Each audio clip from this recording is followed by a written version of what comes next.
cuarto libro del Nuevo Testamento, el Evangelio de Jesucristo según Juan. Vamos a leer los primeros 3 capítulos y la introducción. Dice así la introducción. De los 4 evangelios que tenemos en la Biblia, el de Juan es el que pone más énfasis en el origen divino y eterno de Jesucristo. Comienza por afirmar que antes de que todo comenzara ya existía aquel que es la palabra. Y añade que aquel que es la palabra habitó entre nosotros y fue como uno de nosotros. Con un lenguaje sencillo pero con mucho significado, el autor pasa inmediatamente a identificar a aquel que es la palabra con Jesús, el Hijo de Dios y el Rey de Israel. A partir de esa confesión de fe, el autor dedica los siguientes 11 capítulos a demostrar el poder de Jesús para realizar milagros, convierte el agua en vino, sana al hijo de un oficial romano, hace caminar a un paralítico, perdona pecados, hace que un ciego pueda ver y también hace que un muerto vuelva a la vida. En los siguientes 5 capítulos el autor muestra a Jesús hablando con sus discípulos y dándose a conocer. Ya no los trata como discípulos sino como amigos y por lo tanto les habla con toda claridad y pide a Dios Padre que los cuide y los mantenga unidos como unidos están Dios y Jesús. Una de las características de este evangelio es la identificación que Jesús hace de sí mismo. Él es el pan que da vida, la luz que alumbra a todos los que viven en este mundo, el buen pastor, el que da la vida y el que hace que los muertos vuelvan a vivir, el camino, la verdad y la vida, y la vid verdadera. El Evangelio de Juan contiene estas y otras grandes verdades acerca de Jesucristo, las cuales bien pueden resumirse en sus propias palabras. Dios amó tanto a la gente de este mundo que me entregó a mí, que soy el único hijo, para que el que crea en mí no muera, sino tenga vida eterna, dice Juan 3:16. Esto fue lo que llevó al autor de este evangelio a dejarnos por escrito esta gran verdad para que creamos que Jesús es el Mesías, el Hijo de Dios, y así recibamos la vida eterna. Bien, veamos lo que nos dice la palabra, Juan capítulo 1. Antes de que todo comenzara ya existía aquel que es la palabra estaba con Dios y la palabra era Dios. Cuando Dios creó todas las cosas, ahí estaba la palabra. Todo fue creado por la palabra y sin la palabra nada se hizo. De la palabra nace la vida y la vida que es la vida es también nuestra luz. La luz alumbra en la oscuridad y nada puede destruirla. Dios envió a un hombre llamado Juan para que hablara con la gente y convenciera de creer en la luz.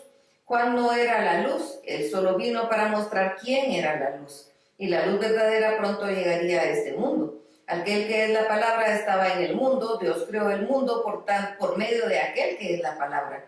Pero la gente no lo reconoció. La palabra vino a vivir en este mundo, pero su pueblo no lo aceptó. Pero aquellos que lo aceptaron y creyeron en ella llegaron a ser hijos de Dios. Son hijos de Dios por voluntad divina, no por voluntad humana. Aquel que es la palabra habitó entre nosotros y fue como uno de nosotros. Vimos el poder que le pertenece como Hijo único de Dios, pues nos ha mostrado todo el amor y toda la verdad. Juan habló de aquel que era la palabra y anunció, ya les había dicho que Él estaba por llegar. Él es más importante que yo porque existe desde antes de que yo existiera. Dios nos dio a conocer sus leyes por medio de Moisés, pero por medio de Jesucristo nos hizo conocer el amor y la verdad. Nadie ha visto a Dios jamás, pero el Hijo único que está más cerca del Padre y que es Dios mismo nos ha enseñado cómo es Él. Gracias a lo que el Hijo de Dios es, hemos recibido muchas bendiciones. Los jefes de los judíos que vivían en Jerusalén enviaron a algunos sacerdotes y a otros ayudantes del templo para que les preguntaran a Juan quién era él. Juan les respondió claramente: yo no soy el Mesías. Y ellos volvieron a preguntarle: ¿eres Elías? No soy Elías. Pero los sacerdotes y sus acompañantes insistieron: ¿eres un profeta que Dios iba a enviar? No, dijo Juan. Finalmente le dijeron: tenemos que llevar una respuesta a los que enviaron. Dinos quién eres. Juan les hizo recordar: yo soy el que grita en el desierto, preparen el camino del Señor. Entonces los mensajeros de los fariseos le dijeron a Juan: si tú no eres el Mesías, ni Elías, ni el profeta, ¿por qué bautizas? Juan contestó: yo bautizo en agua porque hay entre ustedes uno a quien todavía no conocen. Aunque yo he llegado antes, él es más importante que yo y ni siquiera merezco ser su esclavo. Todo esto pasó en el pueblo de Betania, al otro lado del río Jordán, donde Juan bautizaba. Al día siguiente Juan vio que Jesús se acercaba, entonces le dijo a toda la gente: aquí viene el Cordero de Dios, que quita el pecado de la gente del mundo. Por medio de él Dios les perdonará a ustedes todos sus pecados. Yo me refería a él cuando dije: después de mí viene uno más importante que yo, porque ya existe desde antes que yo naciera.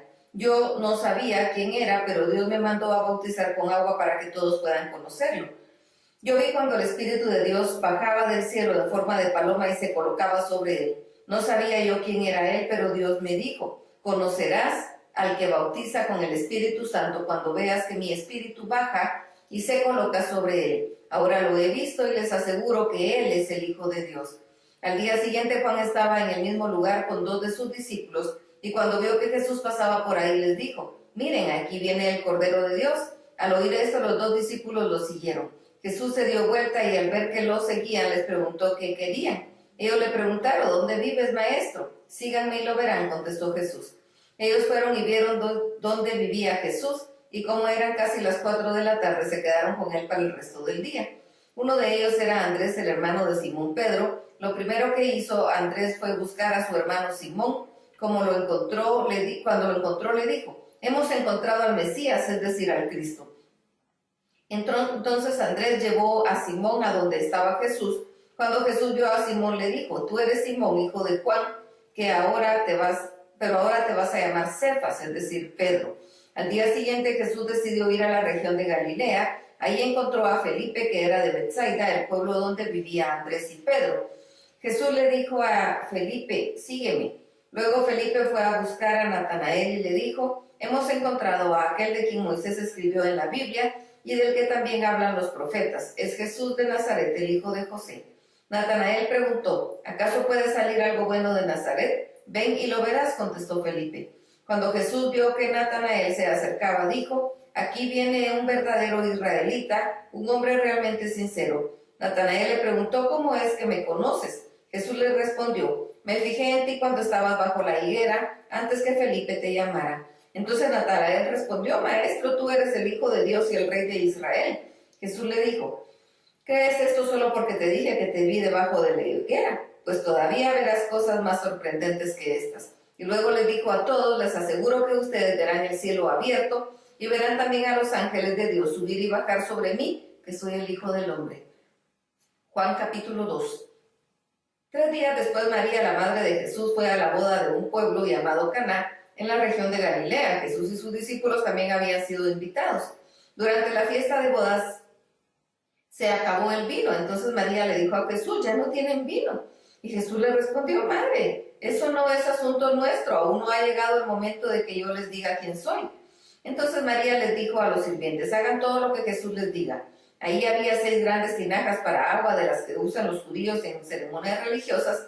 En cada tinaja cabían unos 100 litros. Jesús les dijo a los sirvientes: llenen de agua esas tinajas. Los sirvientes llenaron las tinajas hasta el borde.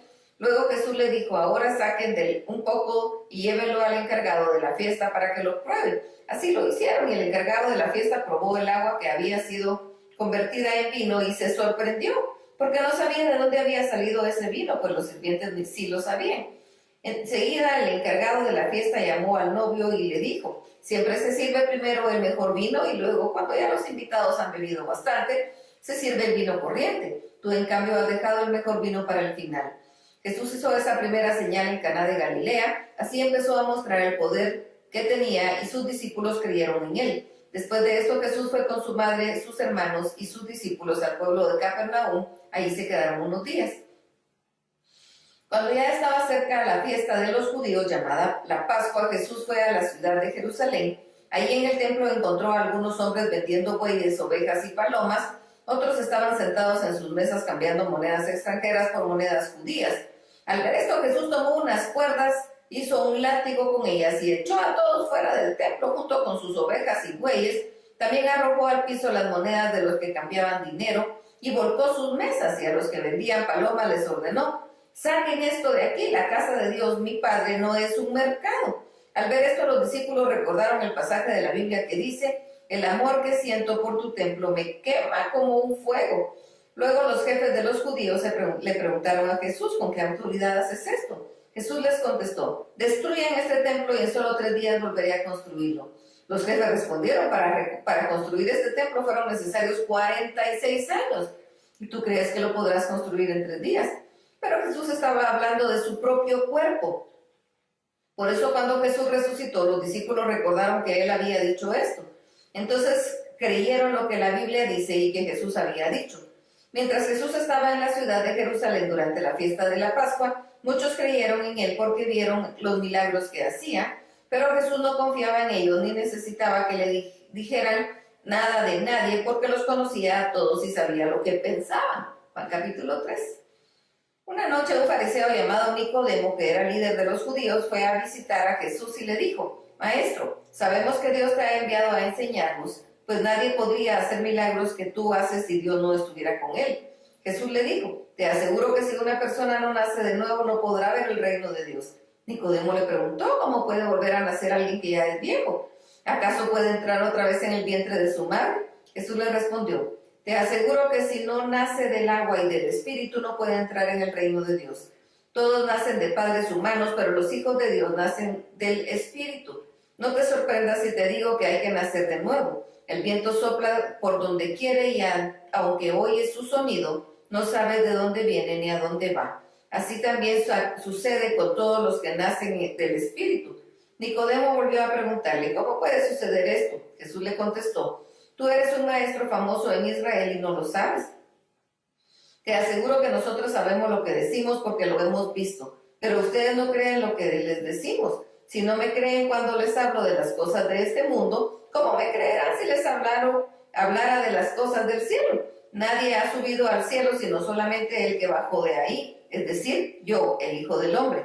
Moisés levantó la serpiente de bronce en el desierto, y del mismo modo yo, el Hijo del Hombre, tengo que ser levantado en alto, para que todo el que crea en mí tenga vida eterna. Dios amó tanto a la gente de este mundo que me entregó a mí, que soy su único hijo, para que todo el que en él crea en mí no muera, sino que tenga vida eterna, porque Dios no envió a este mundo para condenar a la gente, sino para salvarla. El que cree en mí, que yo soy el Hijo de Dios, no será condenado por Dios, pero el que no cree ya ha sido condenado precisamente por no haber creído en el Hijo único de Dios. Y así es como Dios juzga. Yo he venido al mundo y soy la luz que brilla en la oscuridad. Pero como la gente hacía lo malo, prefirió más la oscuridad que la luz. Todos los que hacen lo malo odian la luz y no se acercan a ella para que no descubran lo que están haciendo. Pero los que prefieren la verdad, si se acercan a la luz, pues quieren que los demás sepan que obedecen todos los mandamientos de Dios. Después de esto, Jesús fue con sus discípulos a la región de Judea y estuvo ahí algún tiempo con ellos bautizando a la gente. En ese tiempo Juan el Bautista todavía no había sido encarcelado y también estaba bautizado en el pueblo de Enón, cerca de un lugar llamado Salim. En Enón había mucha agua y la gente buscaba a Juan para que él los bautizara. Entonces algunos discípulos de Juan comenzaron a discutir con un judío acerca de una ceremonia de purificación. Entonces fueron a ver a Juan y le dijeron: Maestro, ¿recuerdas a aquel de quien nos hablaste, el que estaba contigo al otro lado del río Jordán? Pues bien, ahora él está bautizando y todos lo siguen. Juan les contestó: nadie puede hacer algo si Dios no se lo permite. Ustedes mismos me escucharon decir claramente que yo no soy el Mesías, sino que fui enviado antes de él para prepararlo todo. En una boda, el que se casa es el novio, y el mejor amigo del novio se llena de alegría con solo escuchar su voz. Así de alegre estoy ahora porque el Mesías está aquí. Él debe tener cada vez más importancia y yo menos. El Hijo de Dios viene del cielo y es más importante que todos los que vivimos aquí en la tierra y hablamos de las cosas que aquí suceden. El que viene del cielo es más importante y habla de lo que ha visto y oído en el cielo. Sin embargo, muchos no quieren creer lo que él dice, pero si alguien le cree, reconoce que Dios dice la verdad. Ya que cuando el Hijo habla, el que habla es Dios mismo, porque Dios le ha dado todo el poder de su Espíritu. Dios, el Padre, ama al Hijo y le ha dado poder sobre todo el universo. El que cree en el Hijo tiene la vida eterna, pero el que no obedece al Hijo no tiene la vida eterna, sino que ha sido condenado por Dios. Hasta aquí la lectura.